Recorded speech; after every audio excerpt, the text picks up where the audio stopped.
How long has this structure been here? Well, when I moved in 22 years ago, it was still here. Oh, you mean when it was originally being used? Yeah, they did. The rhododendrons bloom in here wild. Whoa! Or they did? They were within the last few years. Yeah, because look, there's some right there, right? Yeah, they just spread out of here. But this is where they stored flowers for the winter. Oh. Now, they used to do weddings in here, but they own this farm. Oh, geez.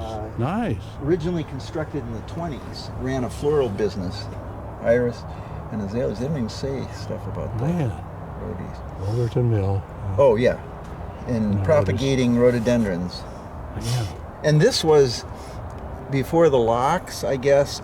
A lot of this was underwater. Oh, yeah. Yeah, the water level's a lot higher. It actually is now lower. This was more of a peninsula out. Yeah, like Rainier Beach. Rainier Avenue was the waterfront at one time. But yeah, when we, 10 years ago, this thing hadn't fully collapsed. It was pretty junky, but you could actually get inside there, huh? You could have gotten in there. Yeah. Jeez. Yeah, look at the color of the water. This is what I thought, like my wife, when the flowers were blooming and everything, I think it's cool. Now, the trail used to go around here, but they've now... It's still fun being down in here. I mean, this is... Yeah, it must be cutting down on the people. My son sometimes, but I don't know about these companies and the characters and stuff like that. Where did those ideas come from? What do they parallel in the real world?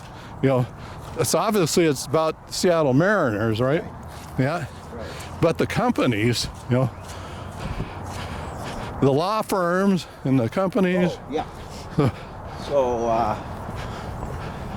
Tronquet is a lawyer who I know. Oh, okay. And so I gave him lucky him. There. And if I could go back, I would put names of every type of last name of a person I knew. That's a good idea. Because those people buy the books. Right. Tronquet is a very unusual name. It is. Tronque. So he sees that. And he gets the book placed in Elliott Bay Bookstore because he done work for him and stuff. And so I'm thinking, yeah, this is great.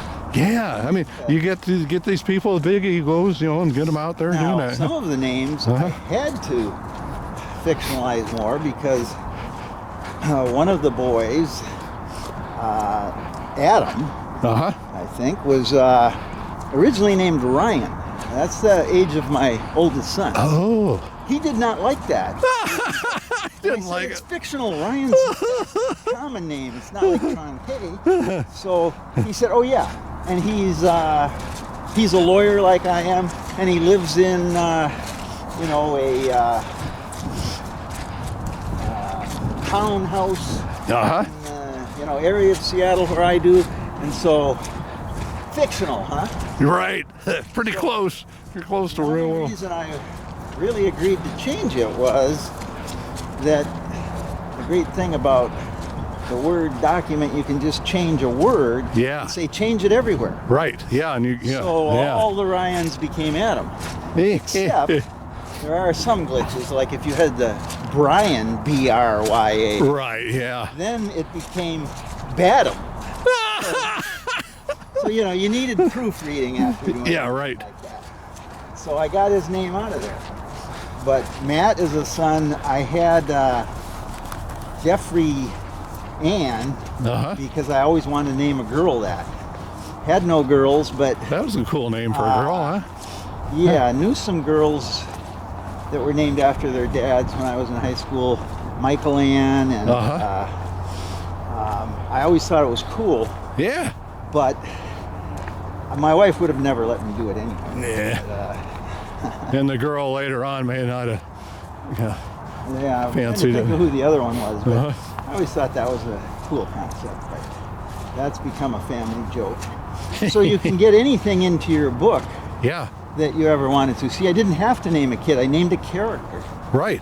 So satisfied that on the bucket list. So some of it was to remember, to keep it straight. And I had the older brother as Ryan and the younger one as Matt. They were mine, just so that when I was writing, I could envision it more, right, instead of just creating a total fiction.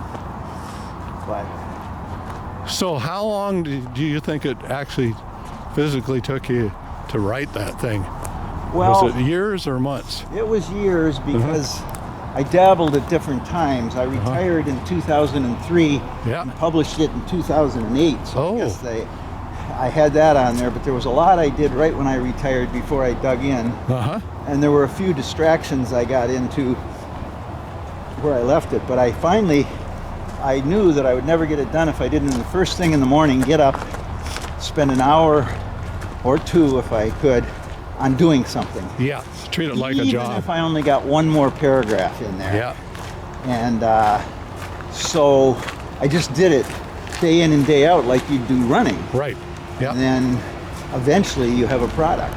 Yeah. But it would have never been finished because you're always rewriting it. Uh-huh. I remember some famous writer saying he spent the whole morning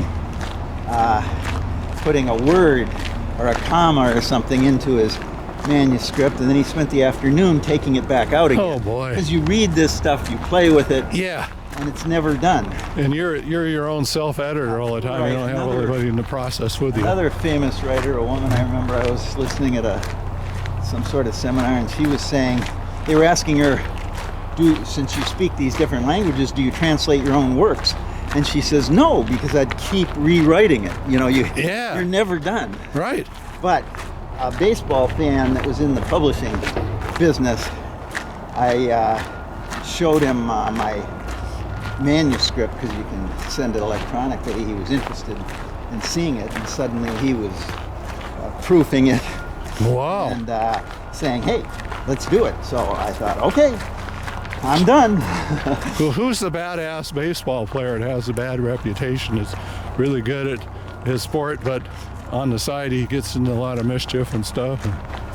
Yeah, by Was- the way, since I finished that book in 2008, I would have to be refreshing my memory probably on a lot of it. Yeah, because the only ones But I can I think a of lot of Ken them were Griffey Jr. Composite type of people Yeah. that you have them do incidents, and did the things that are driven by the plot line of, yeah, but you got a guy with a scorecard supposedly controlling stuff. What would happen, which is all this. Right. That's all conjecture. So Yeah. you start imagining You can go all what kinds of could happen- tangents. what could happen that might be interesting. Yeah. And so Yeah, that's boy. not so much a character, but Yeah. but I think a lot of those were composites. Now, some of the characters not on the baseball field would be driven more from real life, because you have, like my wife, she gets in the dialogue of Jamie's, it used to be Carlo, but I think he became Jamie, but Uh-huh. because we have this all the time. You want to go to a restaurant? Yeah. Where do you want to go? Uh-huh. Don't care. Okay. How about we go down to Torero's? I don't want Mexican food. Okay, then what do you want? Just pick. Right. No, I'll go anywhere but there. So you give the Italian. And you then picked the get- wrong and one. So you just keep picking. Why don't you just tell me? Because by the Yeah, time you- she rules them all out. Yeah. So I found it, or the dialogue about the argument we had, what we were going to do if we won the $50,000 in the lottery. Yeah. You know, back when they first started in Washington State, we're in the car, and I'm saying I'm going to quit my job. We're going to live more simply, and then I won't have to work, but I can do things like write or whatever. Right. No, you're not going to quit. You are not quitting your job. So we're arguing so vehemently. One of the kids in the back seat says, "Did we just win the lottery?" Like, no, we are fighting over it. Hypothetically. So we're not even going to be happy if we win the lottery. It's just going to be another argument. So all of those conversations Yeah. come from real life, because you want to. It's easier to write about experientially, make it real. So my kids would say, "What did you put everything you ever did or said in here?" They've heard all the old stories. Right. This so you- sounds familiar. So they're the place holding as you're moving the story forward. Yeah. And developing a character. So yes, the people other than the baseball players are more real than the baseball players, being composites or speculative. Like, Right. what if somebody that was a poor player suddenly got superpowers because somebody Yeah. was able to grant them that. Because in the process, what you did for me, you made a book for me that I had to read it almost in one setting because it just kept leading me from one thing to the other. I couldn't, what's the next thing that's going to pop up here? This is pretty interesting, And then knowing you from the past too, and then what you wrote on the last page, I said, shit, this is going to be fun. It was a fun process. Yeah. I like to think in the world we live in, it's like a great opportunity for people. Like, I can run in the same marathon as Alberto Salazar and accomplish something, Right. and yet I'm 2 hours behind him. Yeah, right. He's already taken a nap by the time we're done. And the same with writing. You can do, I see these people doing portraits and art on the hillside, because that's what they want to do. So I could write a book. And in this day and age with the electronics and the self-publishing and how they can publish them one at a time, anybody can do it if they want. Yeah. So then you can get the same experience on a lesser Right, a larger, level. smaller and while scale. I was writing it, I was reading Jonathan Franzen's book, The Corrections. And I realized there's no way I'm a writer the way he's a writer. So do you give up or do you just have just it do on your own that thing. level?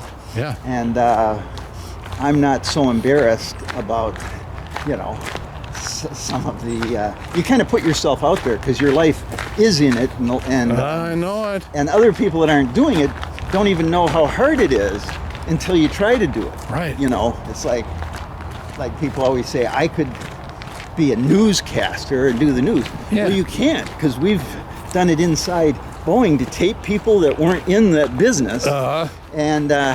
And you see how bad you look on tape, or doing a pre-deposition, and you're saying, no, there is a very talent that you don't notice. Am I going to win the case with this? They make it look so easy. If I'm doing a deposition, I look like I was lying like crazy on camera. All the mannerisms and stuff, which is really better. Yeah. Anyhow, it was a fun experience, like, to do something that didn't mean to insult the people who are in the craft, that, hey, it takes years, you got to go take classes and do stuff, and they're right. I pick up a book, and it says 20 mistakes first time authors make. I said, well, I needed this before I wrote the thing. I made all these mistakes. Hi, guys. So, does Seattle U have a big alumni organization? I'm just thinking that would be an interesting thing that, to publish an article out in their alumni magazine. I used to be alumni director at Seattle U. Really? Yeah. Well, shit, then they do have one. They probably had a real good one. Now they have real ones. Oh, now they have a real one. Oh, God. Part of university relations, my first 2 years there, was as alumni director. They had a little alumni house even. It was kind of cool. And then I went into development, straight fundraising side. But let's see. Well, let us go around here, I guess.